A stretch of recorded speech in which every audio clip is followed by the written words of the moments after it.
Sa liblib na baryo ng San Isidro, kung saan ang bawat umaga ay sinasalubong ng tilaok ng mga manok at ang hangin ay may dalang amoy ng lupa at damo, namumuhay ang isang lalaking kilala sa buong lugar, si Mang Naro. Hindi siya mayaman, ngunit hindi rin siya kapos. Isa siyang sabonghero na may kakaibang reputasyon. Sa tuwing may laban, laging panalo ang kanyang manok. Kahit ang pinakamalalakas na kalaban mula sa karatig baryo ay tila walang laban sa kanyang mga alaga. Dahil dito, siya ay kinatatakutan, hinahangaan, at lihim na pinaghihinalaan. Marami ang nagtatanong, ano ang sikreto ni Mang Naro? Ang ilan ay nagsasabing may anting-anting siya. Ang iba na may naniniwalang may dasal siyang ginagamit bago ang laban. Ngunit may mga matatandang tahimik lang sapagkat alam nila may mas malalim na hiwaga ang taglay ng lalaki. Sa likod ng kanyang bahay, may isang maliit na kubo na bihirang puntahan ng iba. Doon, sa ilalim ng lilim ng isang matandang puno ng mangga, naroroon ang isang kakaibang tanawin, isang malaking pugad ng bubuyog. Hindi ito ordinaryong pugad. Ang mga bubuyog na naninirahan doon ay tila hindi agresibo. Hindi sila nananakit kahit may lumapit. Sa halip, para bang may kakaibang ugnayan sila kay Mang Naro.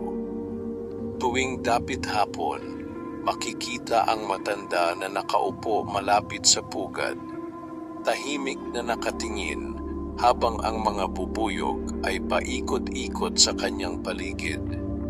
Hindi siya tinutusok, hindi siya inaatake. Para bang kinikilala siya ng mga ito. May mga pagkakataon pa na ang ilan sa mga bubuyog ay dumadapos sa kanyang balikat, kamay, at noo, na tila may ipinapasa na hindi nakikita ng karaniwang tao. Isang araw, isang binatang nagngangalang Timo ang napadpad sa bahay ni Mang Naro. Siya ay bagong lipat sa baryo at may matinding interes sa sabong. Narinig niya ang mga kwento tungkol sa matanda at nais niyang malaman ang katotohanan. Lumapit siya sa bakuran at nakita niya si Mang Naro na nakaupo sa harap ng pugad ng bubuyog. "Magandang hapon po," bati ni Timo. Dahan-dahang lumingon ang matanda. Tahimik ang kanyang mga mata, ngunit may lalim na tila may itinatagong lihim. "Ano ang kailangan mo, iho?" tanong niya. "Narinig ko po na kayo ang pinakamagaling na sabonghero sa baryo. Gusto ko po sanang matuto." Hindi agad sumagot si Mang Naro. Sa halip, tumingin siya sa pugad ng bubuyog, saka muling bumaling kay Timo. "Hindi sapat ang lakas para manalo sa sabong," wika niya. "May mga bagay na hindi nakikita ang siyang tunay na nagpapasya ng laban." Napakunot ang noo ni Timo. "Ano po ang ibig ninyong sabihin?" Tumayo si Mang Naro at dahan-dahang lumapit sa pugad. Itinaas niya ang kanyang kamay at agad na may ilang bubuyog na lumapit at dumapo sa kanyang balat. "Ang mga ito," sabi niya, "ang nagbigay sa akin ng kakaibang biyaya." Napaatras si Timo, nagulat sa kanyang nasaksihan. "Noong ako'y bata pa," patuloy ni Mang Naro, Ako'y muntik nang mamatay sa gitna ng kagubatan. Ako'y napaligiran ng mga bubuyog. Ngunit imbes na ako'y saktan, ako'y kanilang iniligtas. Hindi maintindihan ni Timo ang kanyang naririnig, ngunit ramdam niya ang katotohanan sa bawat salita ng matanda. Mula noon, dagdag ni Mang Naro, binigyan nila ako ng birtud, isang kakayahang maramdaman ang galaw, lakas, at kahinaan ng kalaban. Hindi lamang sa sabong, kundi sa lahat ng bagay na may buhay. Tahimik ang paligid. Tanging ang mahinang ugong ng mga bubuyog ang maririnig. Ngunit tandaan mo, biglang sabi ni Mang Naro, ang biyayang ito ay may kapalit. Ano pong kapalit? Agad na tanong ni Timo. Hindi agad sumagot ang matanda. Sa halip, tumingin siya sa malayo, tila may naaalalang hindi ka nais-nais. Darating ang araw, wika niya, na ang biyayang ito ay susubok sa iyong pagkatao. At kapag nangyari iyon, hindi lahat ay handang magbayad ng kapalit. Napalunok si Timo.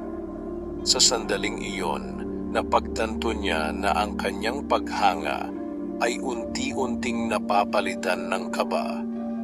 Sa di kalayuan, may narinig silang tilaok ng manok, malakas, matinis, at puno ng hamon. Ngumiti si Mang Naro. May laban bukas, sabi niya. Kung gusto mong matuto, sumama ka sa akin. Tumango si Timo, bagamat may alinlangan sa kanyang puso. Habang papalubog ang araw, at ang langit ay unti-unting nagiging kulay kahel at lila, nanatiling tahimik ang pugad ng bubuyog.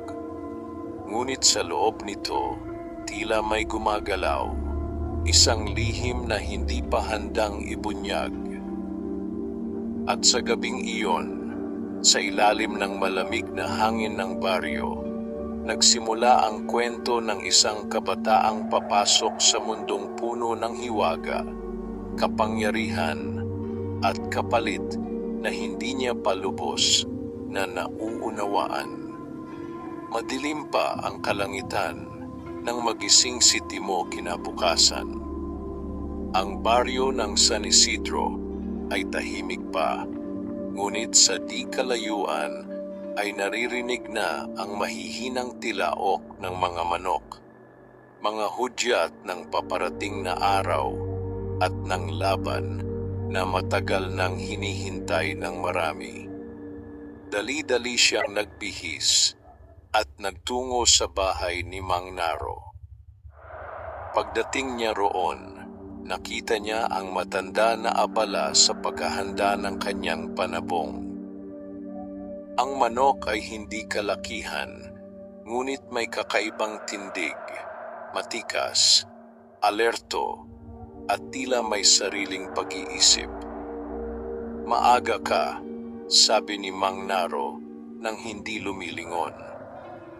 Opo, tugon ni Timo. Ayokong mahuli.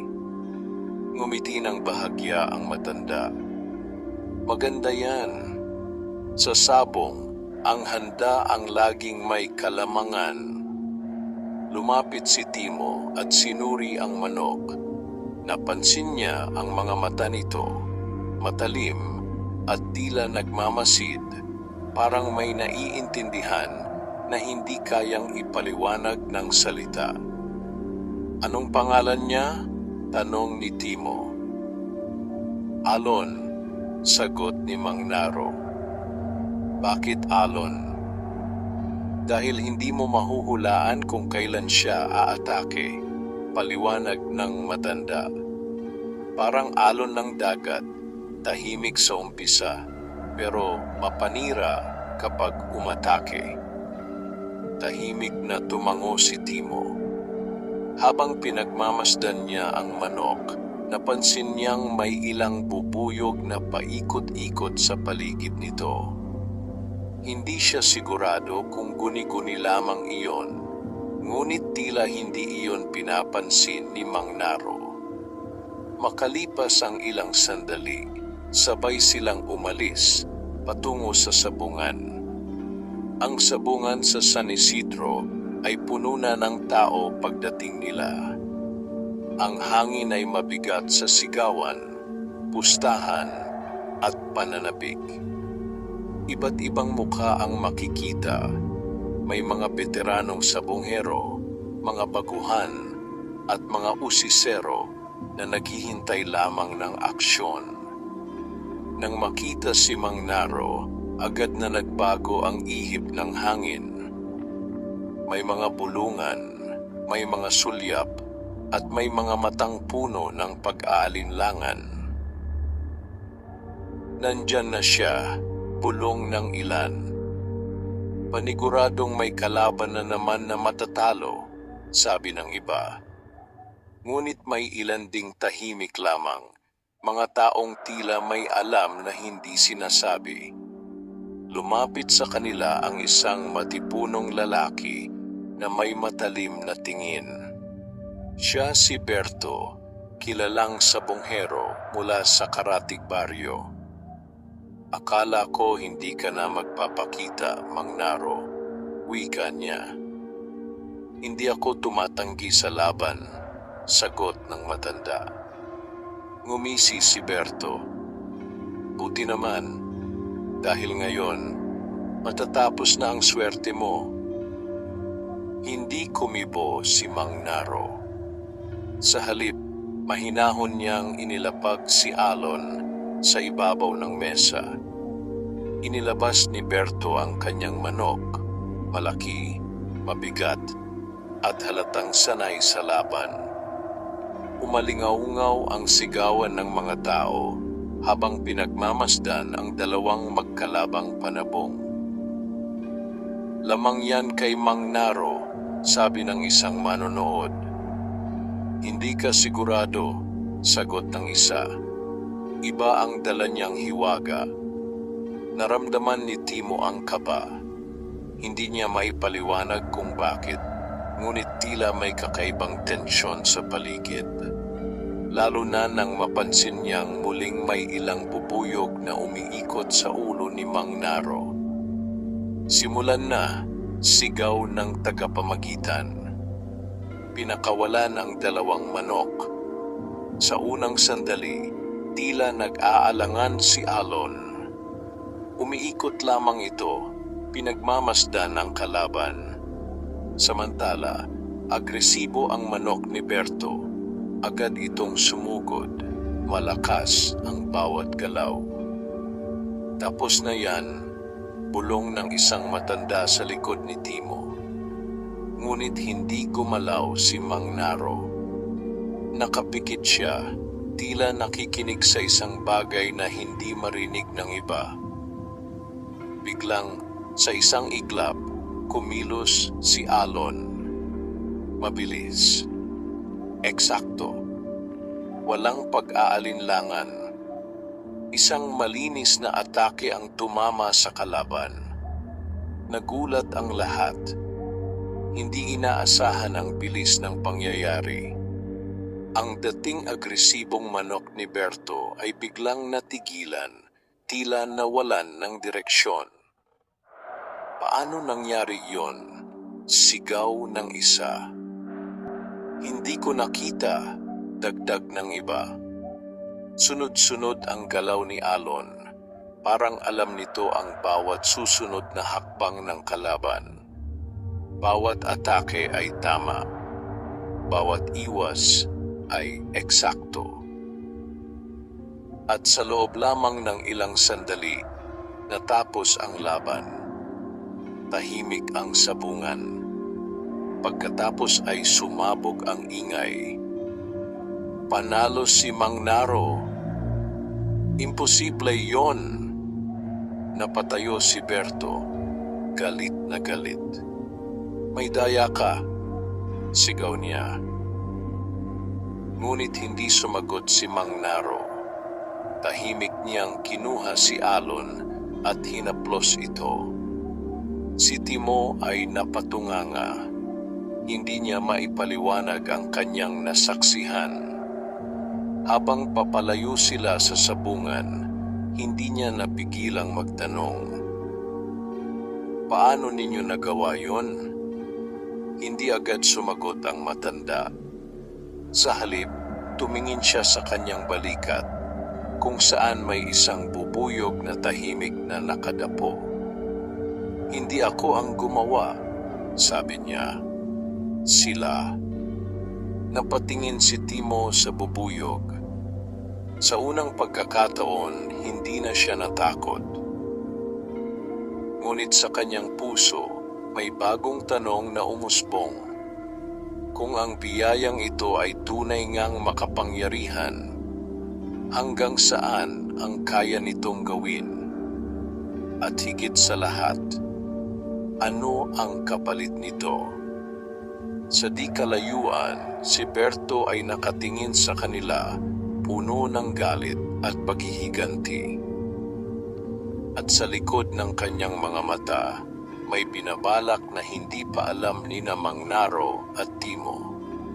Doon nagsimulang umikot ang mas malaking laban, hindi lamang sa sabungan, kundi sa pagitan ng kapangyarihan at kapalit nito.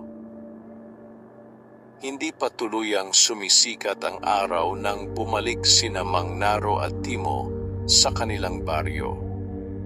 Tahimik ang paligid, ngunit sa isipan ni Timo ay paulit-ulit pa rin ang kanyang nasaksihan sa sabungan.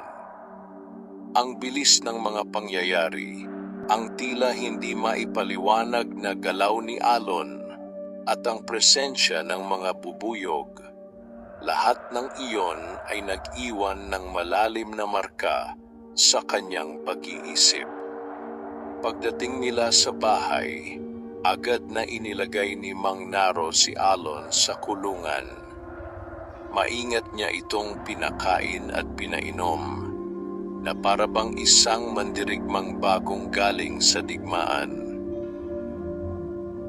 "Hindi sapat ang panalo," biglang sabi ni Mang Naro habang nakatalikod kay Timo. "Ang mahalaga ay kung paano mo pinangangalagaan ang lakas na ibinigay sa iyo." Tahimik lamang si Timo. Hindi pa rin siya makahanap ng tamang salita.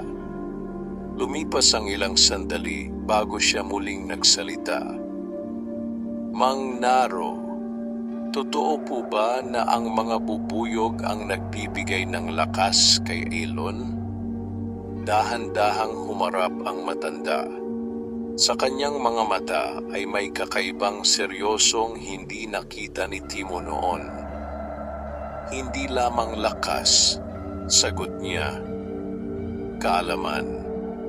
Napakunot ang noo ni Timo. "Kaalaman?" Tumango si Mang Naro. Nararamdaman nila ang galaw ng kalaban. Nakikita nila ang mangyayari bago pa ito mangyari. At kapag ikaw ay pinili nila, ibinabahagi nila sa iyo ang kanilang nalalaman. Napatingin si Timo sa pugad ng bubuyog sa likod ng bahay. Sa liwanag ng umaga, mas malinaw niyang nakita ang paggalaw ng mga ito.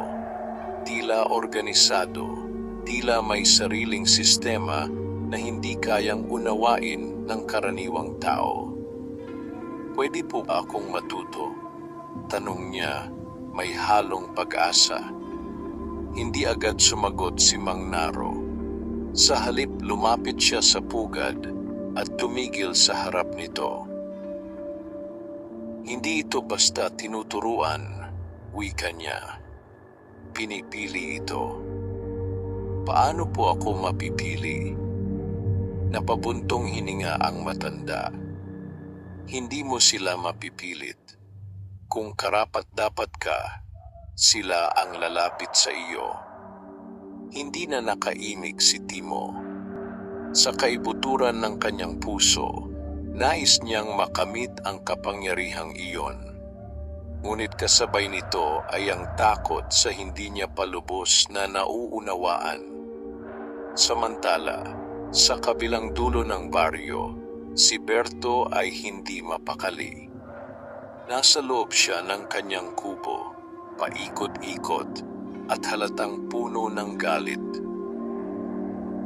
Hindi maaaring matalo ako ng ganoon, bulong niya sa sarili. May daya siya, sigurado ako. Sa harap niya ay isang matandang lalaki na bihirang makita sa baryo. Nakaitim ito at ang mga mata ay tila may lalim na nakakatakot pagmasdan.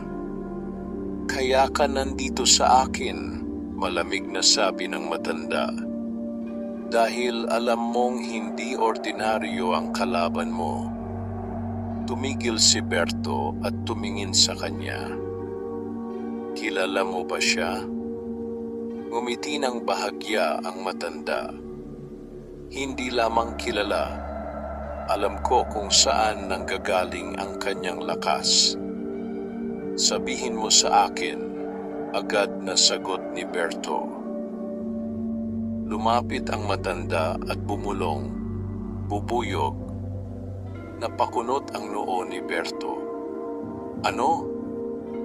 Hindi ka makakapantay sa kanya kung hindi mo sisirain ang pinagmumulan ng kanyang kapangyarihan, paliwanag ng matanda. Ang pugad. Tahimik si Berto habang iniisip ang narinig. Kung mawawala ang mga bubuyog, dagdag ng matanda, mawawala ang kanyang birtud. Unti-unting nagbago ang ekspresyon ni Berto. Ang galit ay napalitan ng determinasyon. Sabihin mo lang kung paano, wika niya. Samantala, sa bahay ni Mang Naro, abala si Timo sa pag-aalaga kay Alon. Habang pinagmamasdan niya ang manok, napansin niyang may isang bubuyog na lumapit at dumapo sa kanyang kamay. Napahinto siya. Hindi siya gumalaw. Dahan-dahan niyang tiningnan ang bubuyog. Sa unang pagkakataon, hindi siya natakot. At sa sandaling iyon, may kakaibang pakiramdam siyang naramdaman. Parang may dumaloy na init mula sa kanyang kamay, papunta sa kanyang dibdib. Parang may ibinulong na hindi niya marinig, ngunit naiintindihan ng kanyang puso. Bigla siyang napatingin kay Mang Naro. May naramdaman ka ba? Tanong ng matanda. Opo, sagot ni Timo, bahagyang nanginginig. Parang may nagsalita sa akin. Hindi nagulat si Mang Naro. Sa halip, tumango lamang siya. Nagsisimula na sila. Napatingin si Timo sa kanyang kamay. Ang bubuyog ay lumipad na, ngunit ang pakiramdam ay nananatili. Sa di kalayuan, sa ilalim ng lilim ng gabi na unti-unting dumarating, si Berto ay nakatingin sa direksyon ng bahay ni Mang Naro. Kasama niya ang matandang lalaki. At sa kanilang harapan, may hawak silang sulo.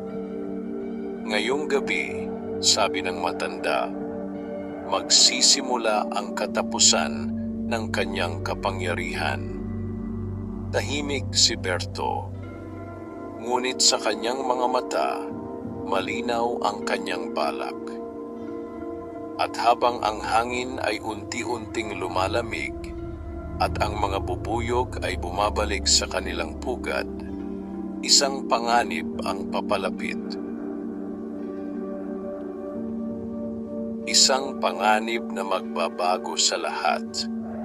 Hindi pa alam ni Timo na siya ay nasa gitna ng isang laban na hindi lamang tungkol sa sabong, kundi sa pagitan ng liwanag at dilim. Dumilim ang kalangitan ng San Isidro ng gabing iyon at ang hangin ay may dalang kakaibang katahimikan. Ang uri ng katahimikan na tila may nagbabantang mangyari. Sa bahay ni Mang Naro, maagang natulog si Timo, ngunit hindi siya mapakali. Ang pakiramdam na naramdaman niya mula sa bubuyog ay patuloy na bumabalik sa kanyang isipan. Parang may nais ipahiwatig, parang may babala na hindi niya palubos na nauunawaan. Samantala, si Mang Naro ay hindi natutulog. Nakaupo siya sa labas ng kanyang bahay, malapit sa pugad ng bubuyog. Tahimik niyang pinagmamasdan ang mga ito habang dahan-dahang bumabalik sa kanilang tahanan. Ngunit hindi tulad ng mga nakaraang gabi, ang galaw ng mga bubuyog ay tila hindi mapakali. May nararamdaman kayo, hindi ba? Mahina niyang sabi. Sa sandaling iyon, may ilang bubuyog ang lumapit sa kanya at umikot sa kanyang ulo. Hindi ito agresibo, ngunit tila may ipinapaalam. Biglang tumingin si Mang Naro sa madilim na bahagi ng kagubatan. May paparating. Sa kabilang banda ng baryo, si Berto at ang matandang lalaki ay dahan-dahang lumalapit sa bahay ni Mang Naro. Hawak nila ang isang sulo at ang kanilang mga hakbang ay maingat at tahimik. "Sigurado ka ba dito?" tanong ni Berto, bahagyang kinakabahan. "Kung gusto mong manalo," sagot ng matanda, "kailangan mong alisin ang kanyang pinagmumulan ng lakas." Huminto sila sa may bakuran. Mula sa kanilang kinatatayuan, kitang-kita ang pugad ng bubuyog, nakasabit sa matandang puno, tahimik ngunit tila buhay na buhay sa dilim. "Gawin mo na," utos ng matanda. Huminga ng malalim si Berto. Dahan-dahan niyang itinaas ang sulo. Ngunit bago pa niya ito maihagis, biglang umalingaw-ngaw ang malakas na ugong. Sa isang iglap, ang buong paligid ay napuno ng mga bubuyog. Napaatras si Berto. "Ano to?" Ang mga bubuyog ay tila nagmula sa dilim, dumagsa mula sa pugad at pumalibot sa kanilang dalawa. Hindi sila agad umatake, ngunit ang kanilang presensya ay sapat upang magdulot ng matinding takot. "Hindi ito normal," bulong ng matanda, halatang naguguluhan. Sa harap ng bahay, lumabas si Mang Naro. Tahimik siyang nakatayo, ngunit ang kanyang presensya ay tila mas mabigat kaysa sa gabi. "Umalis kayo," sabi niya, kalmado ngunit may bigat ang tinig. Hindi gumalaw si Berto. Sa halip, lalo niyang hinigpitan ang hawak sa sulo. "Hindi ako aalis hanggat hindi ko natatapos ang sinimulan ko," sigaw niya. Sa sandaling iyon, biglang kumilos ang mga bubuyog.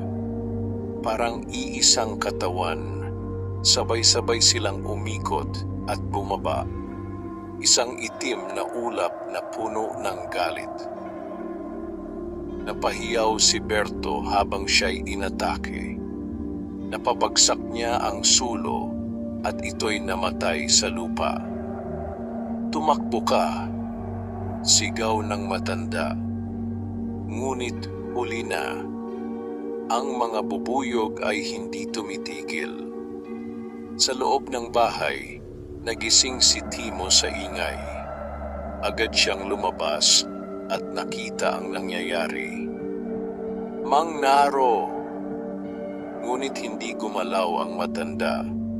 Nakatingin lamang siya sa eksena, tila may malalim na iniisip. "Pigilan ninyo sila," Sigaw ni Timo. Dahan-dahang itinaas ni Mang Naro ang kanyang kamay. Sa isang iglap, huminto ang mga bubuyog. Parang may utos na kanilang sinunod. Unti-unti silang umatras, bumalik sa pugad, at muling naging tahimik ang paligid. Naiwan sa lupa si Berto, pagod, sugatan, at nanginginig. Ang matandang kasama niya ay matagal nang nakatakas. Lumapit si Mang Naro at tumigil sa harap ni Berto. Ito ang sinasabi kong kapalit, wika niya.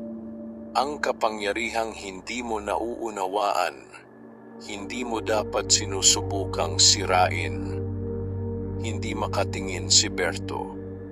Ang kanyang yabang ay napalitan ng takot. Umalis ka, dagdag ni Mang Naro. Dahan-dahang tumayo si Berto at tumakbo palayo, walang lingon-lingon. Tahimik muli ang gabi. Ngunit ang katahimikan ay hindi na katulad ng dati.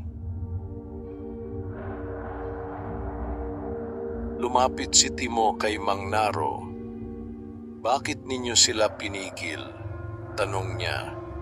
Pwede naman silang turuan ng leksyon. Napatingin ang matanda sa pugad ng bubuyog. Hindi tayo ang dapat magparusa, sagot niya. Tayo ay tagapangalaga lamang. Napaisip si Timo. Sa gabing iyon, mas lalo niyang naunawaan ang bigat ng kapangyarihang hawak ni Mang Naro. Hindi lamang ito tungkol sa panalo, kundi sa pagpili kung kailan gagamitin at kailan pipigil. Ngunit sa kanyang puso, may tanong pa ring nananatili. Kung ang mga bubuyog ay kayang magalit ng ganoon, ano pa ang kaya nilang gawin kapag tuluyan silang nawalan ng kontrol? Sa di kalayuan, si Berto ay patuloy na tumatakbo sa dilim. Dala ang galit na hindi pa nawawala. Ngunit ngayon ay may halong takot. At sa kanyang isipan, iisa lamang ang tumatakbo. Hindi pa ito tapos. At sa susunod, hindi na siya magkakamali. Sumikat ang araw sa baryo ng San Isidro na tila walang nangyaring kaguluhan noong nakaraang gabi. Tahimik ang paligid at ang mga tao ay abala sa kani-kanilang gawain. Ngunit sa loob ng bahay ni Mang Naro, may pagbabago nang nagaganap. Isang pagbabagong hindi nakikita, ngunit unti-unting nararamdaman. Maagang nagising si Timo. Hindi dahil sa tilaok ng manok, kundi dahil sa kakaibang pakiramdam sa kanyang katawan. Parang may gumagalaw sa kanyang dibdib. Hindi masakit, ngunit hindi rin pangkaraniwan. Umupo siya at tiningnan ang kanyang mga kamay. Tahimik. Ngunit sa kanyang isipan, may mga larawang biglang pumapasok, mga galaw, mga kilos, mga anyo ng pakikipaglaban na hindi niya pa kailanman natutunan. Napahawak siya sa kanyang ulo. Ano to? Bulong niya. Lumabas siya ng bahay at nakita si Mang Naro na nasa likod, nakatayo sa harap ng pugad ng bubuyog. Gising ka na pala, sabi ng matanda. Opo, sagot ni Timo, ngunit halata ang kanyang pagkalito. May nangyayari po sa akin. Hindi nagulat si Mang Naro. Sa halip, tila inaasahan na niya ito. Lumapit ka, wika niya. Dahan-dahang lumapit si Timo sa pugad. Sa pagkakataong ito, hindi na siya nag-alinlangan. Hindi na siya natatakot. Sa sandaling tumigil siya sa harap nito, may ilang bubuyog ang lumabas at umikot sa kanyang paligid. Hindi siya gumalaw. Hindi siya umatras.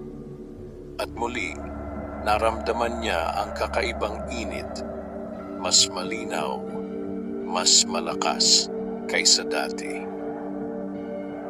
Isara mo ang iyong mga mata, utos ni Mang Naro. Sumunod si Timo. Sa dilim ng kanyang paningin, may mga anyong lumitaw, mga manok na naglalaban, mga galaw na eksakto, masandaling puno ng desisyon.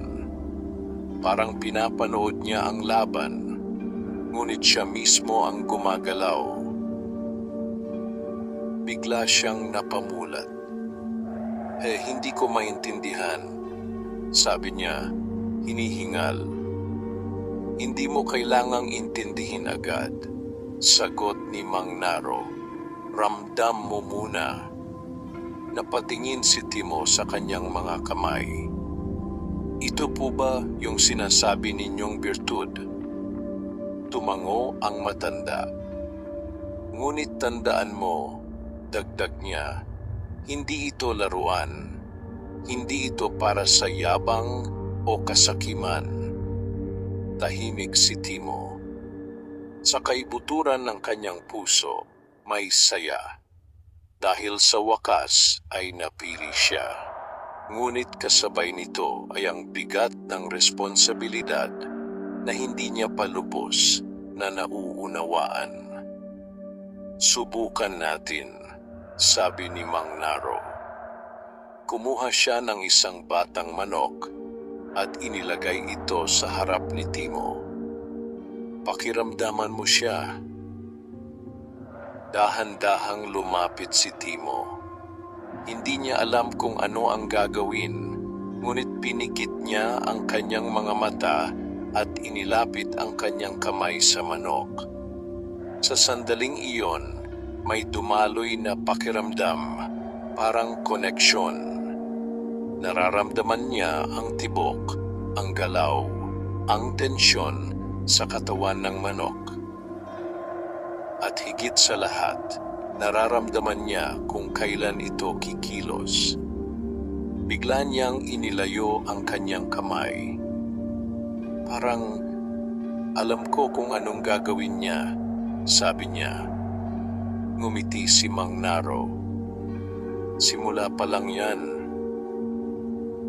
Ngunit habang nagaganap ang pagsisimula ng bagong kakayahan ni Timo, sa kabilang dulo ng baryo ay may ibang plano na binubuo. Sa loob ng isang madilim na kubo, muling nagkita si Berto at ang matandang lalaki. Ngunit sa pagkakataong ito, hindi na lamang galit ang dala ni Berto, kundi determination. Hindi sapat ang lakas ng bubuyog, sabi ng matanda. May mas malakas pa roon. Ano? Tanong ni Berto. Kalaban ng bubuyog, sagot ng matanda. Mga nilalang na kayang sumira sa kanilang lahi. Napakunot ang noo ni Berto. Ano ang ibig mong sabihin? Lumapit ang matanda at naglabas ng isang maliit na sisidlan. Sa loob nito ay may gumagalaw, mga insektong hindi pamilyar kay Berto. Mga putakti, bulong ng matanda. Napaatras si Berto. Mas mapanganib yan. Eksakto, sagot ng matanda. At kung pakakawalan natin sila, mawawasak ang pugad. Tahimik si Berto habang pinagmamasdan ang sisidlan. Sa kanyang isipan, muling bumalik ang alaala ng kanyang pagkatalo. At sa pagkakataong ito, handa na siyang gawin ang lahat. Samantala, sa bahay ni Mang Naro, patuloy ang pagsasanay ni Timo. Hindi niya namamalayan na ang kapangyarihang unti-unting sumisibol sa kanya ay hindi lamang biyaya, kundi simula ng mas malaking pagsubok. At sa nalalapit na pagdating ng mga putakti, isang mas mapanganib na laban ang papalapit. Isang laban na hindi lamang magtatakda ng panalo o talo, kundi ng kaligtasan ng kanilang mundo. Sa ilalim ng maliwanag na araw, tila payapa ang lahat. Ngunit sa likod nito, unti-unti nang gumagalaw ang anino ng kapahamakan. Mainit ang sikat ng araw sa baryo ng San Isidro, ngunit may kakaibang bigat sa hangin. Isang uri ng tensyon na hindi agad napapansin, ngunit unti-unting sumisiksik sa pakiramdam ng bawat nilalang. Sa likod ng bahay ni Mang Naro, tahimik ang pugad ng bubuyog. Ngunit para sa matanda, ang katahimikang iyon ay hindi nakapapawi. Ito ay babala. Nakaupo siya sa ilalim ng puno, nakatingin sa pugad, habang si Timo ay abala sa pag-iensayo kasama ang isang batang panabong. Mas maaga ang galaw mo ngayon, sabi ni Mang Naro. Opo, sagot ni Timo, hinihingal. Parang hindi ko na kailangang mag-isip. Doon ka dapat mag-ingat, biglang sagot ng matanda. Napahinto si Timo. Bakit po? Kapag masyado kang umaasa sa birtud, paliwanag ni Mang Naro, nakakalimutan mo ang sarili mong kakayahan. Tahimik si Timo. Ramdam niya ang katotohanan sa sinabi ng matanda. Ngunit bago pa siya makasagot, biglang nag-iba ang ugong ng hangin. Napatingin si Mang Naro sa itaas. Ang mga bubuyog sa pugad ay nagsimulang maglabasan. Hindi tulad ng dati na maayos at kalmado, kundi magulo, mabilis, at tila takot. Umalis ka dyan, utos ng matanda. Mang Naro, ngayon na, agad na umatras si Timo. Sa sandaling iyon, isang malakas na ugong ang narinig mula sa kagubatan.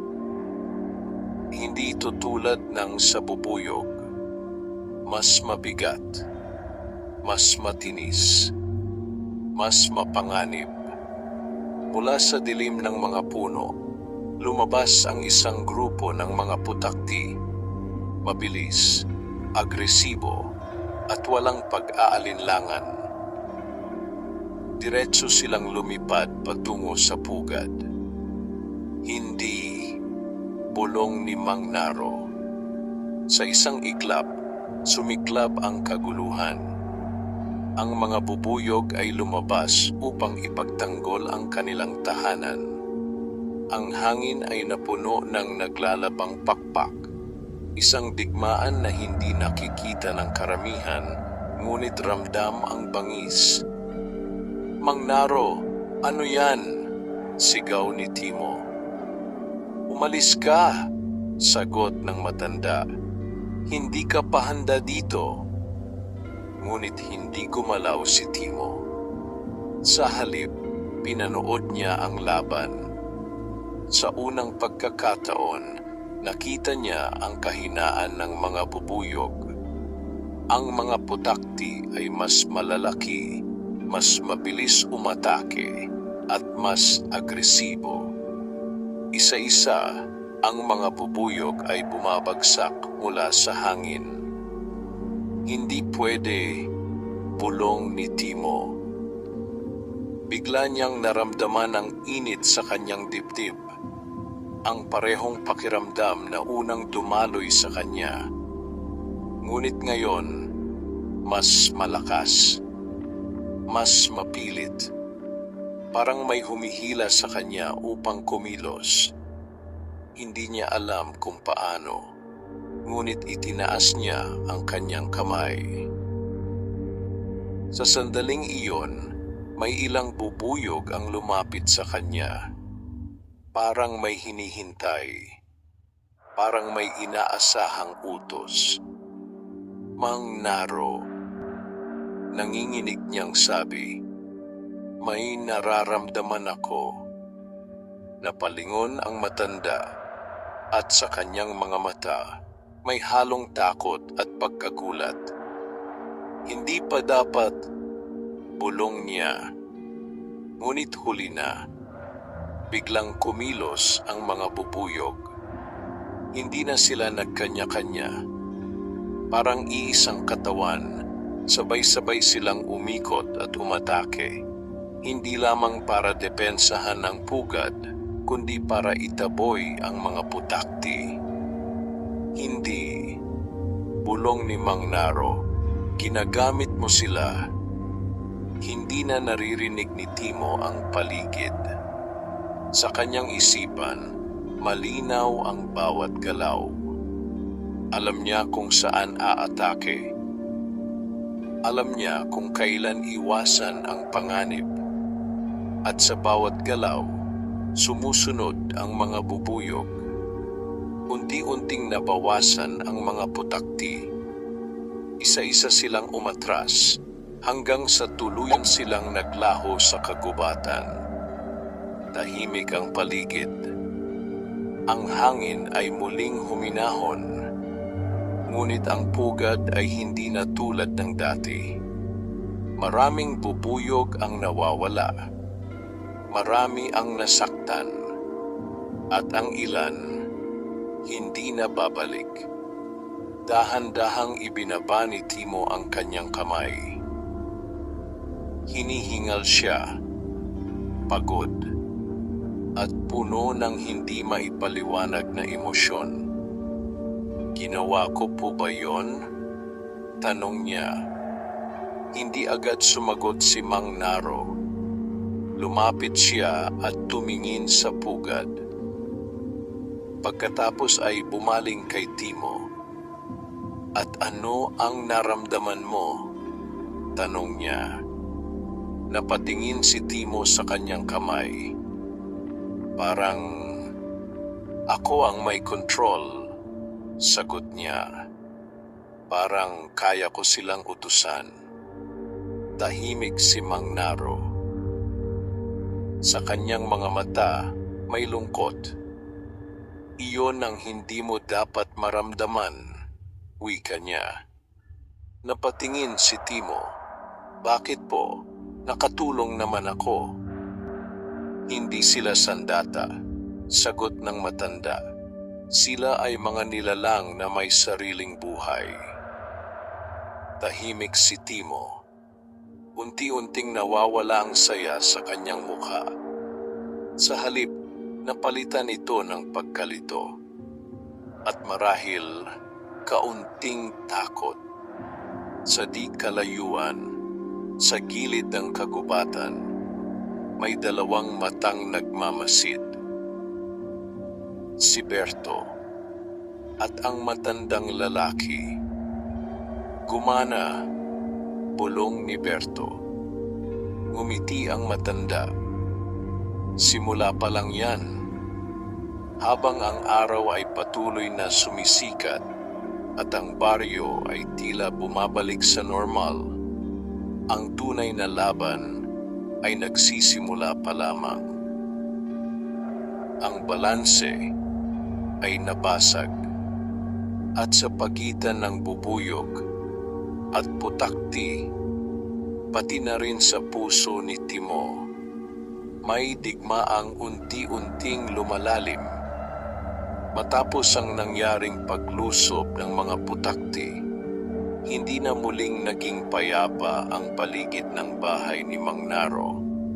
Kahit maliwanag ang araw at tila normal ang galaw ng baryo, may nananatiling kaba sa hangin.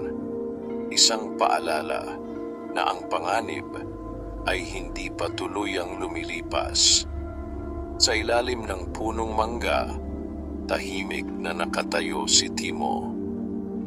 Nakatingin siya sa pugad ng bubuyog na ngayon ay bahagyang nasira. Hindi na ito kasing sigla ng dati. Ang dating masiglang paglipad ng mga bubuyog ay napalitan ng mabagal at tila pagod na galaw. Kasalanan ko ba ito? Mahina niyang bulong. Hindi niya maiwasang balikan ang nangyari. Ang sandaling itinaas niya ang kanyang kamay. Ang sandaling naramdaman niyang kaya niyang kontrolin ang mga bubuyog. At ang sandaling sumunod ang mga ito. Hindi ko naman gustong saktan sila, dagdag niya sa sarili. Sa likod niya, tahimik na lumapit si Mang Naro. Nararamdaman mo na ang kapalit, sabi ng matanda. Hindi lumingon si Timo. Akala ko po nakakatulong ako. May hangganan ng pagtulong, sagot ni Mang Naro. At may pagkakaiba ang paggabay at pagkontrol. Dahan-dahang humarap si Timo. Ano po ang ginawa ko? Tanong niya. Pinilit mo silang sumunod sa iyo, paliwanag ng matanda. Hindi iyon ang itinuro ng mga bubuyog. Hindi iyon ang tunay na birtud. Napayuko si Timo. Pero kung hindi ko ginawa yon, baka mas marami pang nasira, depensa niya. Tumango si Mang Naro. Tama ka, ngunit tandaan mo, ang madaling paraan ay hindi laging tamang paraan.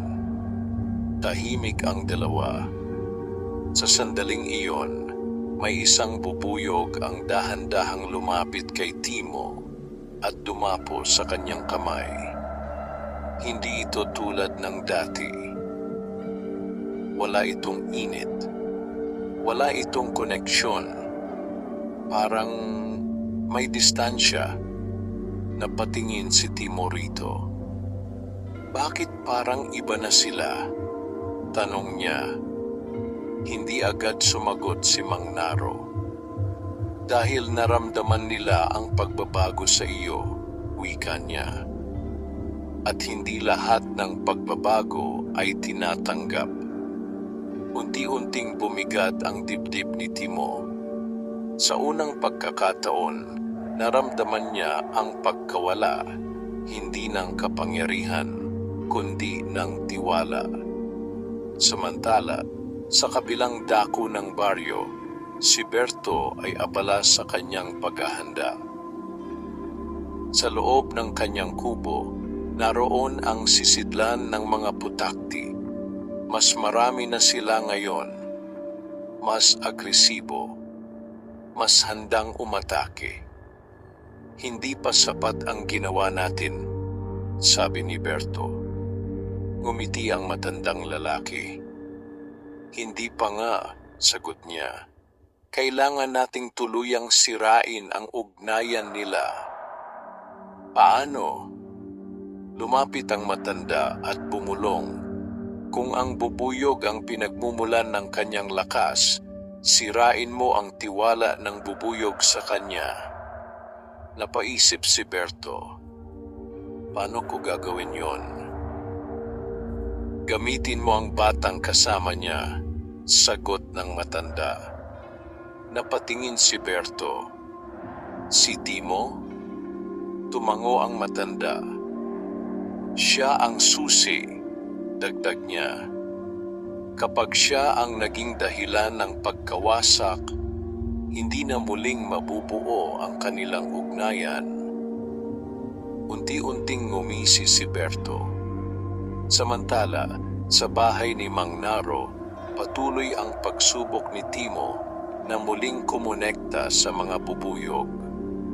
Ngunit sa bawat pagtatangka, tila mas lumalayo ang mga ito. Paano ko maibabalik? Tanong niya. Tahimik na tumingin si Mang Naro sa kanya. Hindi mo sila mapipilit, sagot niya. Kailangan mong patunayan na karapat-dapat ka ulit. Paano po? Sa pagpipigil, wika ng matanda. Sa pag-unawa, at sa pagtanggap na hindi lahat ay kontrolado mo. Napabuntong hininga si Timo. Hindi madali ang landas na ito. Mas madali sanang gamitin ang kapangyarihan. Mas madali sanang magdikta. Ngunit ngayon, naiintindihan na niya, ang tunay na lakas ay hindi nasusukat sa kung gaano karami ang kaya mong kontrolin, kundi sa kung gaano karami ang kaya mong pakawalan. Sa paglipas ng araw, unti-unting bumabalik ang katahimikan sa paligid. Ngunit sa ilalim nito, may lihim na gumagalaw. Isang plano, isang bitag. At sa gitna nito, si Timo, na hindi pa alam na siya ang magiging susunod na susi sa mas malaking kapahamakan. Sa dapit hapon, habang ang araw ay unti-unting lumulubog, muling tumingin si Timo sa pugad. Sa kanyang puso, may iisang hangarin na maibalik ang tiwala. Ngunit hindi niya alam na may mga puwersang gumagalaw upang tuluyan itong sirain. Lumipas ang ilang araw mula nang mangyari ang pag-atake ng mga putakti. Ngunit ang sugat na iniwan nito, hindi lamang sa pugad ng bubuyog, kundi pati sa puso ni Timo, ay hindi pa rin naghihilom. Sa bawat umaga, sinusubukan niyang lumapit sa pugad. Tahimik siyang nakatayo, umaasang muling mararamdaman ang dating koneksyon. Ngunit sa halip na init at pagtanggap, malamig na katahimikan lamang ang kanyang nararanasan. Hindi na lumalapit ang mga bubuyog. Hindi na sila tumutugon. At sa bawat araw na lumilipas, lalong bumibigat ang pakiramdam ni Timo. Mang Naro, baka hindi na nila ako tanggapin, sabi niya isang umaga. Tahimik ang matanda habang pinapakain si Alon. Ang tiwala, sagot niya, hindi basta nawawala.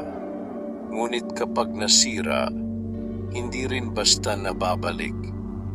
Napayuko si Timo.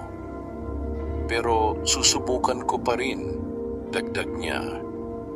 Tumango si Mang Naro. At yan ang unang hakbang. Ngunit habang si Timo ay abala sa pagwawasto ng kanyang pagkakamali, may ibang mga mata ang nakatingin sa kanya. Sa gilid ng kagubatan, si Berto ay tahimik na nagmamasid. Panahon na, bulong niya. Kasama niya ang matandang lalaki at sa kanilang harapan ay isang maliit na kahon na may lamang mga putakti. Sigurado ka ba? Tanong ng matanda. Oo, sagot ni Berto. Kung siya ang susi, siya rin ang magiging dahilan ng pagbagsak. Sa hapon ding iyon, habang si Timo ay nag-iisa malapit sa kagubatan, may narinig siyang mahinang boses. Timo. Napalingon siya. Walang tao. Timo. Mas malinaw na ngayon. Dahan-dahan siyang lumapit sa pinanggagalingan ng tunog. Sa ilalim ng isang puno, nakita niya ang matandang lalaki. Kilala mo ako? Tanong nito. Umiling si Timo. Ako ang may alam kung paano mo maibabalik ang tiwala ng mga bubuyog, sabi ng matanda. Biglang nagliwanag ang mga mata ni Timo. Totoo po ba? Tumango ang matanda. Ngunit kailangan mong patunayan ang iyong sarili, dagdag niya. Hindi sapat ang pagsisisi. Kailangan mong ipakita na handa kang ipaglaban sila. Ano pong gagawin ko? Agad na tanong ni Timo. Ngumiti ang matanda. Isang ngiting may halong lihim. May natitira pang mga kaaway sa kagubatan, sabi niya. Mga putakti na nagtatago. Kung maipapakita mong kaya mong protektahan ang pugad, babalik ang kanilang tiwala. Hindi nag-alinlangan si Timo. Saan po sila? Itinuro ng matanda ang mas malalim na bahagi ng kagubatan. Nandoon, agad na tumakbo si Timo. Hindi niya alam na mula sa likod ng mga puno, si Berto ay tahimik na nakatingin at nakangisi. Pumasok na siya sa bitag, pulong niya. Sa loob ng kagubatan, mas lalong naging madilim ang paligid. Ang hangin ay mas malamig at ang mga tunog ay tila mas tahimik kaysa karaniwan. Ngunit hindi tumigil si Timo. Sa kanyang isipan, iisa lamang ang laman. Ang maibalik ang tiwala ng mga bubuyog. Habang papasok siya sa mas malalim na bahagi, bigla niyang narinig ang malakas na ugong. Napahinto siya. Sa harap niya, mula sa mga sanga ng puno, lumabas ang mga putakti. Mas marami, mas agresibo, at tila naghihintay. Napaatras si Timo. Hindi ito ang inaasahan ko. Biglang sumugod ang mga putakti. Sa sandaling iyon, naramdaman niya ang parehong init sa kanyang dibdib. Ngunit ngayon, mas magulo, mas hindi kontrolado. Itinaas niya ang kanyang kamay, ngunit walang dumating na mga bubuyog, walang sumunod, walang tumugon. Napagtanto niya, mag-isa siya. Mang Naro, bulong niya. Habang papalapit ang mga putakti, naramdaman niya ang takot na hindi niya naramdaman noon. Hindi niya kayang kontrolin ang sitwasyon. Hindi niya kayang utusan ang kalikasan. At sa unang pagkakataon, naunawaan niya ang tunay na kahulugan ng pagiging mahina. Sa di kalayuan, naramdaman ni Mang Naro ang kakaibang pagbabago. Bigla siyang napalingon sa kagubatan. Hindi tama, bulong niya. Walang pag-aalinlangan, agad siyang tumakbo. Samantala, si Timo ay napaluhod habang ang mga putakti ay papalapit na. Pinikit niya ang kanyang mga mata, hindi upang kontrolin, hindi upang utusan, kundi upang humingi ng tulong. At sa katahimikan ng sandaling iyon, may isang mahinang ugong na muling narinig. Malayo, ngunit papalapit. Sa pagitan ng takot at pag-asa, may isang bagay na muling gumising. Ngunit hindi pa tiyak kung ito ba ay sapat upang iligtas siya. O huli na ang lahat. Sa gitna ng kagubatan, nagsara ang bitag. At si Timo ay nasa pinakasentro nito. Sa gitna ng madilim na kagubatan, Nakaluhod si Timo habang papalapit ang mga putakti. Ang kanilang ugong ay tila sumisiksik sa kanyang isipan, nagpapabilis ng tibok ng kanyang puso. Ngunit sa halip na tumakbo, pinili niyang manatili.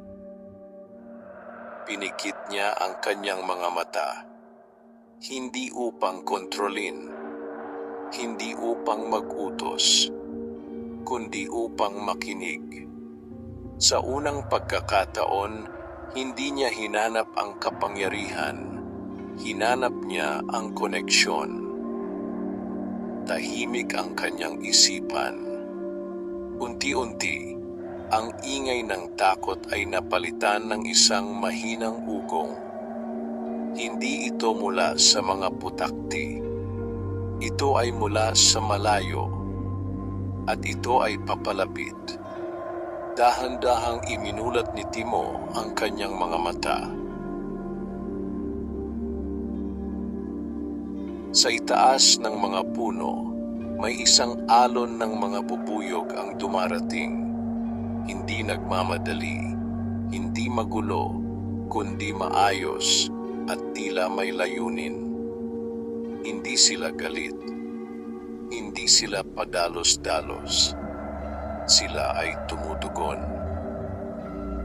Napatingin si Timo sa kanila at sa kanyang puso may isang malinaw na pakiramdam.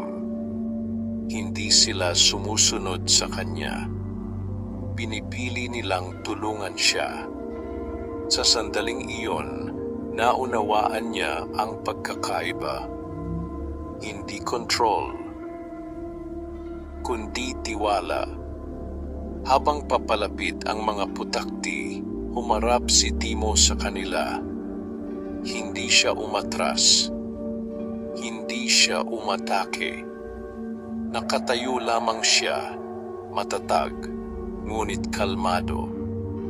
At sa likod niya, ang mga bubuyog ay pumwesto. Hindi bilang sandata, kundi bilang kakampi. Sumiklab ang labanan. Ngunit iba ito sa dati. Walang puwersahang utos. Walang pagpilit. Sa bawat galaw ni Timo, hindi niya pinipilit ang mga bubuyog. Bagkus, pinakikiramdaman niya ang kanilang kilos. Parang iisang daloy. Parang iisang paghinga. At sa bawat sandali, unti-unting nababago ang takbo ng laban. Ang mga putakti, na dati agresibo at walang takot, ay nagsimulang umatras. Hindi dahil sa lakas, kundi dahil sa pagkakaisa. Sa di kalayuan, dumating si Mang Naro. Natigilan siya sa kanyang nakita. Hindi niya nakita si Timo na nag-uutos.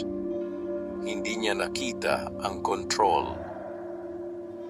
Ang nakita niya ay balanse. Dahan-dahang napangiti ang matanda. Natuto ka, bulong niya. Sa huling sandali, tuluyang umatras ang mga putakti, pabalik sa dilim ng kagubatan. Tahimik na muling bumalik ang paligid. Ngunit hindi na ito ang parehong katahimikan. Ito ay katahimikan na may pag-unawa. Dahan-dahang napaupo si Timo sa lupa, hinihingal ngunit ligtas. Lumapit si Mang Naro. "Ayos ka lang ba?" tanong niya. Tumango si Timo. "Opo, pero ngayon ko lang naintindihan," sagot niya. "Ano iyon?" tanong ng matanda. "Hindi ko sila kailangang utusan," wika ni Timo. "Kailangan ko lang silang pagkatiwalaan." Tumango si Mang Naro. "At kailangan mo ring maging karapat-dapat sa tiwalang iyon," dagdag niya. Napatingin si Timo sa mga bubuyog na unti-unting bumabalik sa kagubatan. Sa pagkakataong ito, may ilan sa kanila ang muling dumapo sa kanyang balikat. At sa sandaling iyon, muling bumalik ang init. Hindi kasing lakas ng dati, ngunit mas malinaw. Mas tunay. Ngunit habang ang katahimikan ay muling bumabalik sa kagubatan, may dalawang matang nagmamasid mula sa dilim. Si Berto at ang matandang lalaki. Hindi pa rin siya bumagsak. Bulong ni Berto, may halong galit. Tahimik ang matanda.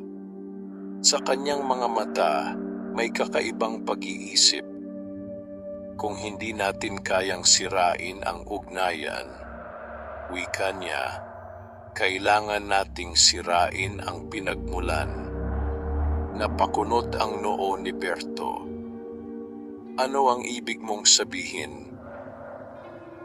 Dahan-dahang ngumiti ang matanda.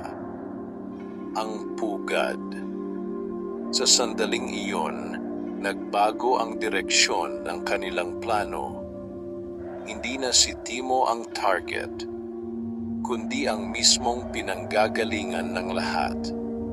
Samantala, hindi pa alam ni Timo at Mang Naro ang paparating na panganib.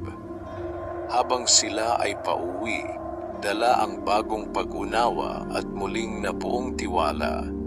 Ang kanilang mundo ay tahimik na papasok sa mas mabigat na pagsubok. Isang pagsubok na maglalagay sa kanila sa pagitan ng pagprotekta at pagkawala.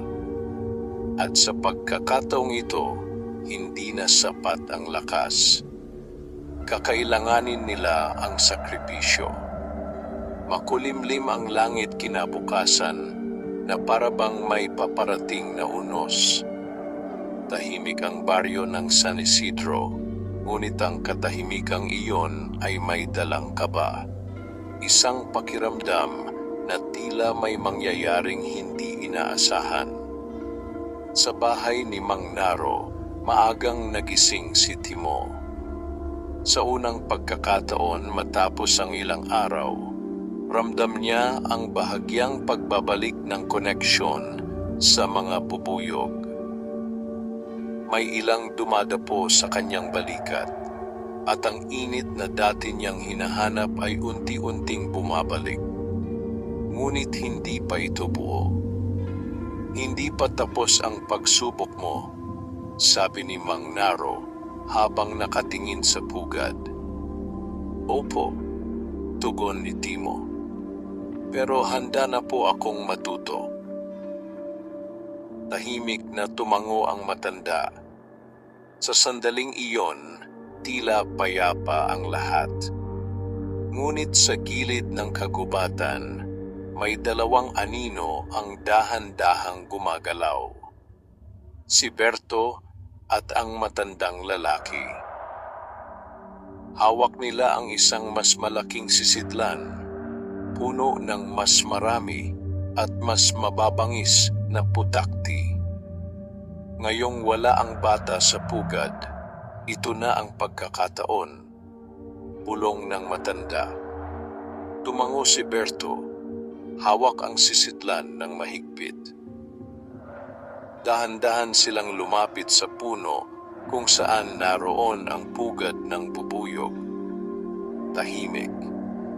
Walang nakapansin. Sa isang mabilis na galaw, binuksan ni Berto ang sisidlan. Sa isang iglap, kumawala ang mga putakti. Mas marami, mas galit, mas mapanganib.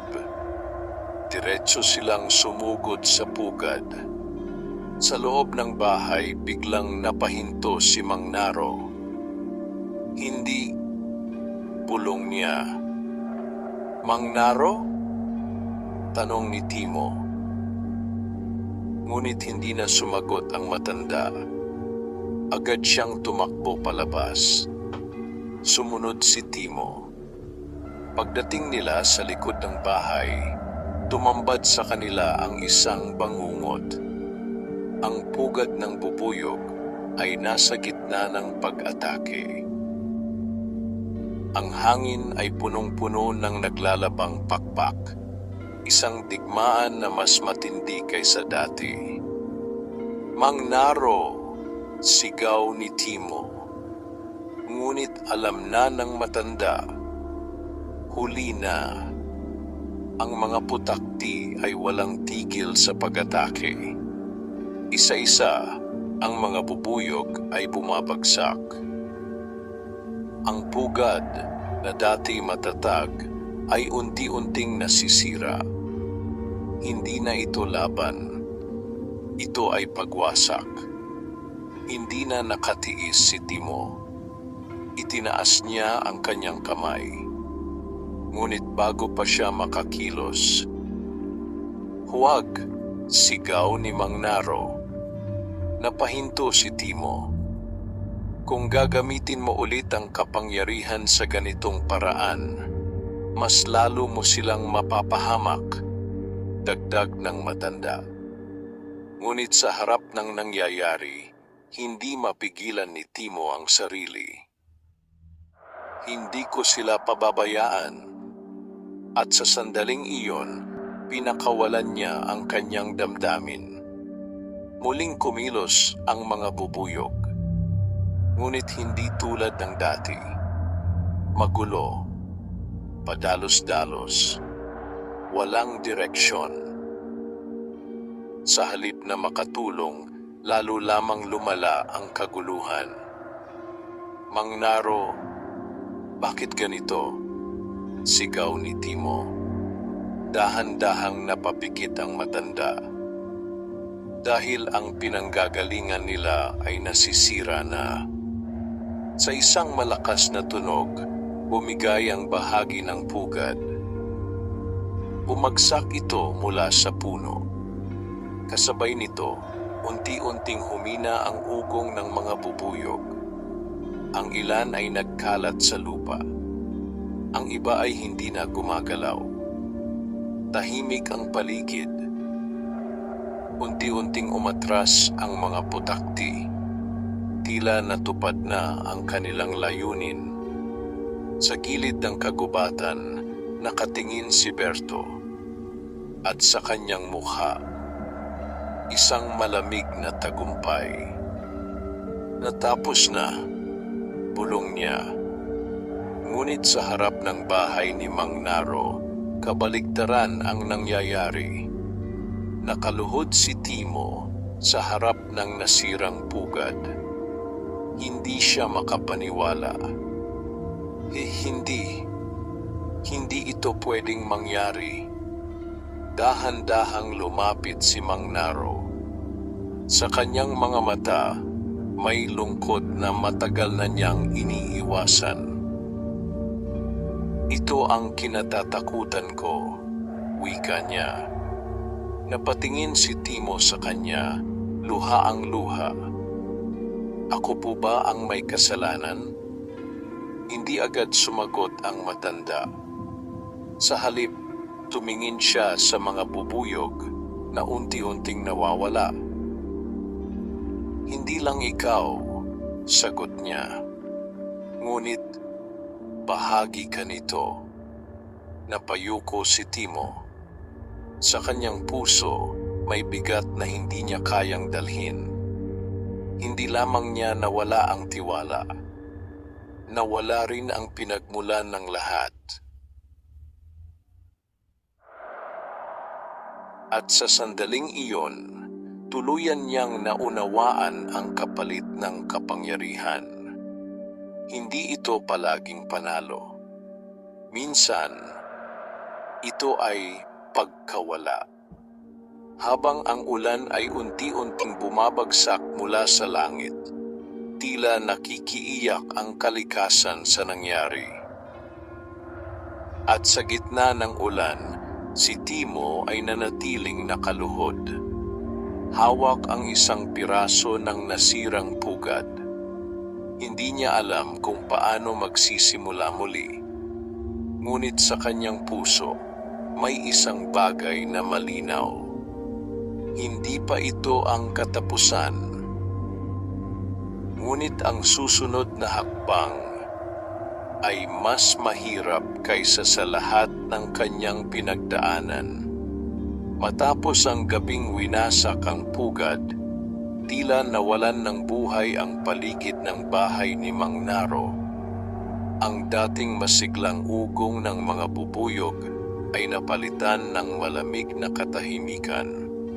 Ang punong mangga na minsang naging tahanan ng kanilang lakas ay ngayon ay tila isang paalala ng pagkawala. Sa ilalim nito, nakaupo si Timo, tahimik, hindi gumagalaw. Sa kanyang kamay ay hawak niya ang isang piraso ng nasirang pugad, ang huling bakas ng isang bagay na minsang nagbigay sa kanya ng kakaibang kapangyarihan at pag-asa. Mang Naro, mahina niyang sabi, "May pag-asa pa po ba?" Hindi agad sumagot ang matanda. Nakatayo siya sa di kalayuan, pinagmamasdan ang mga natitirang bubuyog na paunti-unting lumilipad palayo, tila naghahanap ng bagong tahanan. Lahat ng buhay, sagot niya sa wakas, may paraan upang magsimula muli. Pero paano po kung wala nang natira? Tanong ni Timo. Dahan-dahang lumapit si Mang Naro.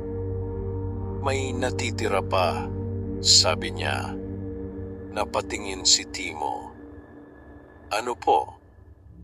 Lumuhod ang matanda at itinuro ang piraso ng pugad sa kamay ni Timo. Ang huling binhi, wika niya.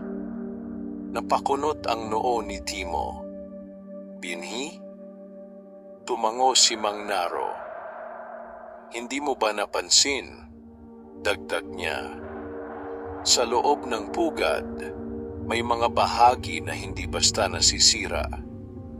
Dahan-dahang sinuri ni Timo ang hawak niya.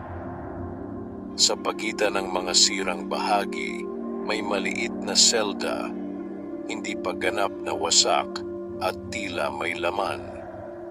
Napasinghap siya. May buhay pa, bulong niya. Ngumiti ng bahagya si Mang Naro. Hanggat may natitira, may pag-asa, sabi niya. Ngunit hindi pa tapos ang kanilang pagsubok. Sa kabilang dako ng baryo, si Berto ay nakatayo sa harap ng kanyang kubo. Sa kanyang mukha ay may ngiting puno ng kasiyahan, ngunit sa kanyang mga mata ay may bakas ng hindi inaasahang pag-aalala. Bakit parang hindi pa rin tapos? Bulong niya. Sa likod niya, tahimik ang matandang lalaki. Dahil ang tunay na lakas, hindi nanggagaling sa pugad, sabi nito. Napalingon si Berto. Kundi sa ugnayan, dagdag ng matanda. At hanggat buhay iyon, hindi pa sila talo. Napakunot ang noo ni Berto. Kung ganoon, kailangan nating tapusin sila, wika niya. Ngunit hindi sumagot ang matanda. Sa halip, tumingin siya sa malayo, tila may nararamdamang hindi niya may paliwanag. Samantala, sa bahay ni Mang Naro, nagsimula ang panibagong yugto. Maingat na inilagay ni Timo ang natitirang bahagi ng pugad sa isang maliit na sisidlan. Ano po ang gagawin natin? Tanong niya. Poprotektahan natin, sagot ni Mang Naro, at hahayaan nating muling mabuo. Gaano po katagal? Hindi mahalaga ang tagal, wika ng matanda. Ang mahalaga ay ang paraan. Tahimik si Timo. Sa pagkakataong ito, hindi niya hinanap ang mabilis na solusyon. Hindi niya hinanap ang kontrol. Sa halip, pinili niyang maghintay. At sa kanyang paghihintay, unti-unti niyang natutunan ang isang bagay na hindi itinuro ng kapangyarihan. Ang pasensya. Lumipas ang mga araw. Unti-unting may pagbabago. Ang maliit na selda ay nagsimulang gumalaw. May mga bagong bubuyog na lumalabas, mahina, ngunit buhay. Sa bawat isa, naramdaman ni Timo ang isang pamilyar na init. Hindi ito malakas, ngunit sapat upang ipaalala na ang ugnayan ay hindi pa nawawala. Mang Naro, sabi niya isang umaga, nararamdaman ko na po ulit sila. Ngumiti ang matanda. Hindi dahil sa lakas mo, sagot niya, kundi dahil sa paggalang mo. Napatingin si Timo sa mga bagong bubuyog. Sa pagkakataong ito, hindi niya sila tinawag. Hindi niya sila inutusan. Hinayaan niya silang lumapit. At nang gawin nila iyon, alam niyang nagbago na siya. Ngunit sa kabila ng bagong pag-asa, may paparating na huling pagsubok. Sa gilid ng baryo, si Berto ay nakatingin sa direksyon ng bahay ni Mang Naro. Hindi pa ito tapos, bulong niya. Sa kanyang kamay, hawak niya ang isang mas malaking sisidlan, punong-puno ng mga putakti. At sa pagkakataong ito, hindi na lamang pugad ang target, kundi ang mismong taong nagtatanggol dito. Sa ilalim ng sumisikat na araw, muling nabubuhay ang pag-asa. Ngunit kasabay nito, papalapit ang huling unos. Isang laban na magtatakda ng wakas. Unang panibagong simula. Madilim ang ulap sa kalangitan ng San Isidro at ang hangin ay may dalang malamig na babala. Hindi ito karaniwang araw. Ramdam sa bawat galaw ng paligid na may paparating na pagtatapos. Isang laban na hindi na maiiwasan. Sa likod ng bahay ni Mang Naro, tahimik na nakatayo sina Timo at ang matanda sa harap ng bagong umuusbong na pugad. Hindi pa ito ganap, ngunit may buhay na muli. Mga bubuyog na unti-unting nagbabalik, dala ang pag-asa na akala nila'y nawala na. Handa ka na ba? Tanong ni Mang Naro. Huminga ng malalim si Timo. Hindi ko po alam kung handa ako, sagot niya, pero hindi na ako aatras. Tumango ang matanda. Iyan ang tunay na simula ng lakas, wika niya. Sa sandaling iyon, isang malakas na ugong ang narinig mula sa kagubatan. Pareho silang napatingin. Mula sa dilim, lumabas si Berto. Sa kanyang kamay ay hawak ang isang malaking sisidlan, puno ng mga putakti na tila sabik sa pag-atake. Tapusin na natin ito, sigaw niya. Sa likod niya, ang matandang lalaki ay tahimik na nakamasid. Hindi pa huli ang lahat, Berto, sabi ni Mang Naro. Pwede ka pang umatras. Ngunit ngumisi si Berto. Hindi matapos ang laban hanggat may natitira sa inyo, sagot niya. At sa isang iglap, binuksan niya ang sisidlan. Kumawala ang mga putakti. Mas marami kaysa dati. Mas mabangis.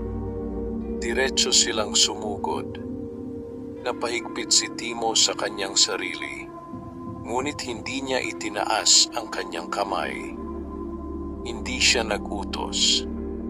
Sa halip, tumayo siya sa harap ng pugad at naghintay.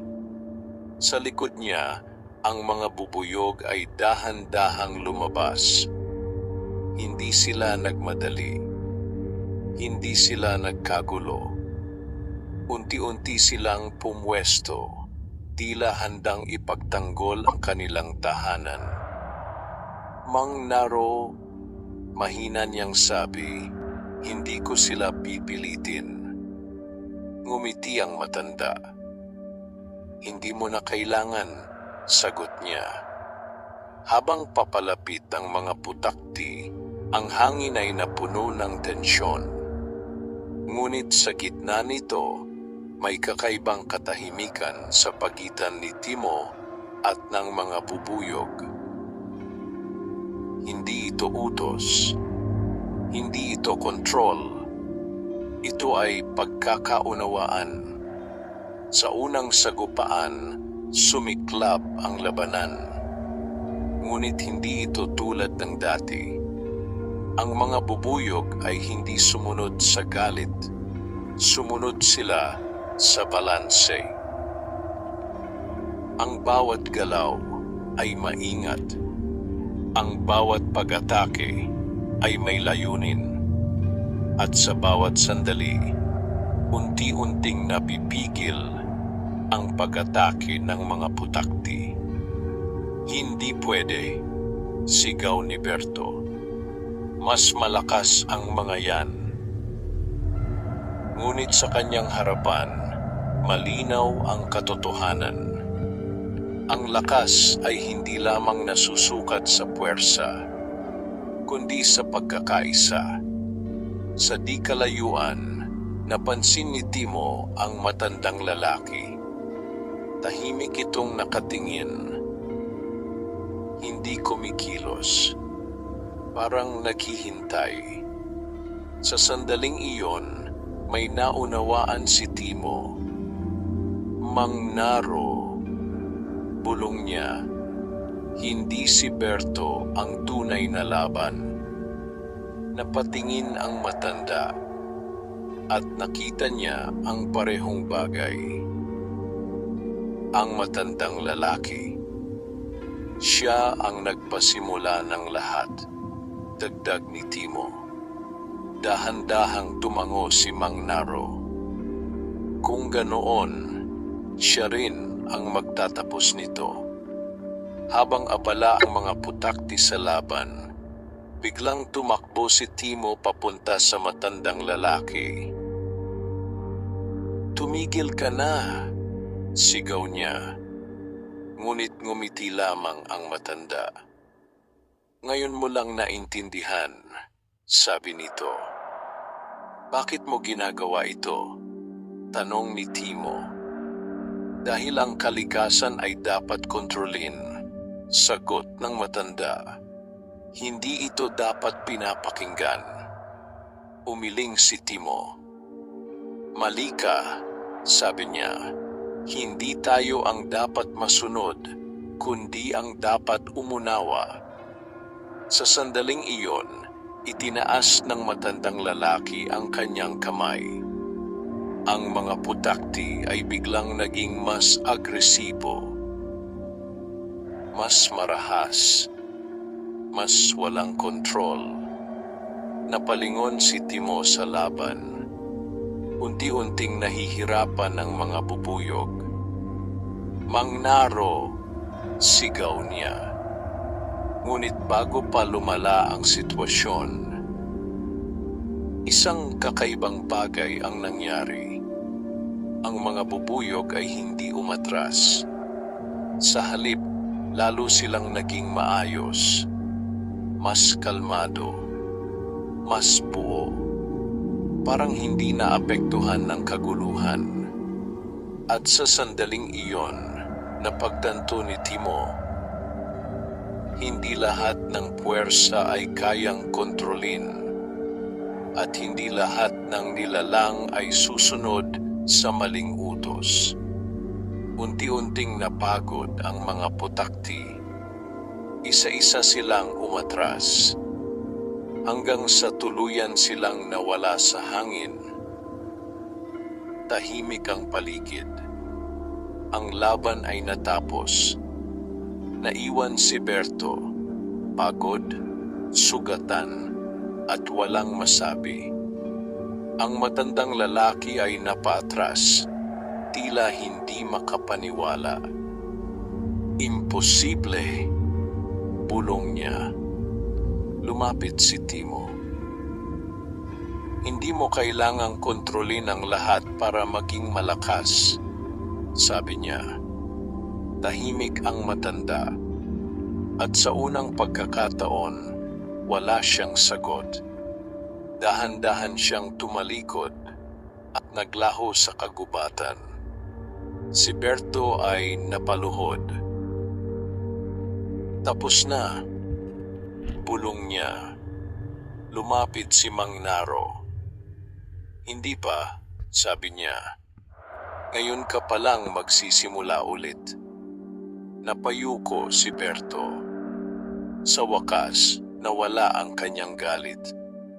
Sa wakas, naunawaan niya ang kanyang pagkakamali. Sa ilalim ng muling pagsikat ng araw, bumalik ang katahimikan sa baryo. Ang bagong pugad ay patuloy na lumalaki. Ang mga bubuyog ay muling namumuhay. At si Timo ay hindi na lamang isang tagasunod. Isa na siyang tagapangalaga. Hindi dahil sa kapangyarihan, kundi dahil sa kanyang pag-unawa. Sa tabi niya, nakangiti si Mang Naro. At sa kanilang harapan, ang hinaharap ay hindi na puno ng takot, kundi ng pag-asa. Dito nagtatapos ang kwento ng sabonghero na nakabirtud ng bubuyog. Isang kwento ng lakas, kapalit, at tunay na kahulugan ng kapangyarihan. At sa bawat ugong ng bubuyog sa hangin, nananatili ang aral. Ang tunay na lakas ay hindi ang pagkontrol, kundi ang paggalang. Wakas.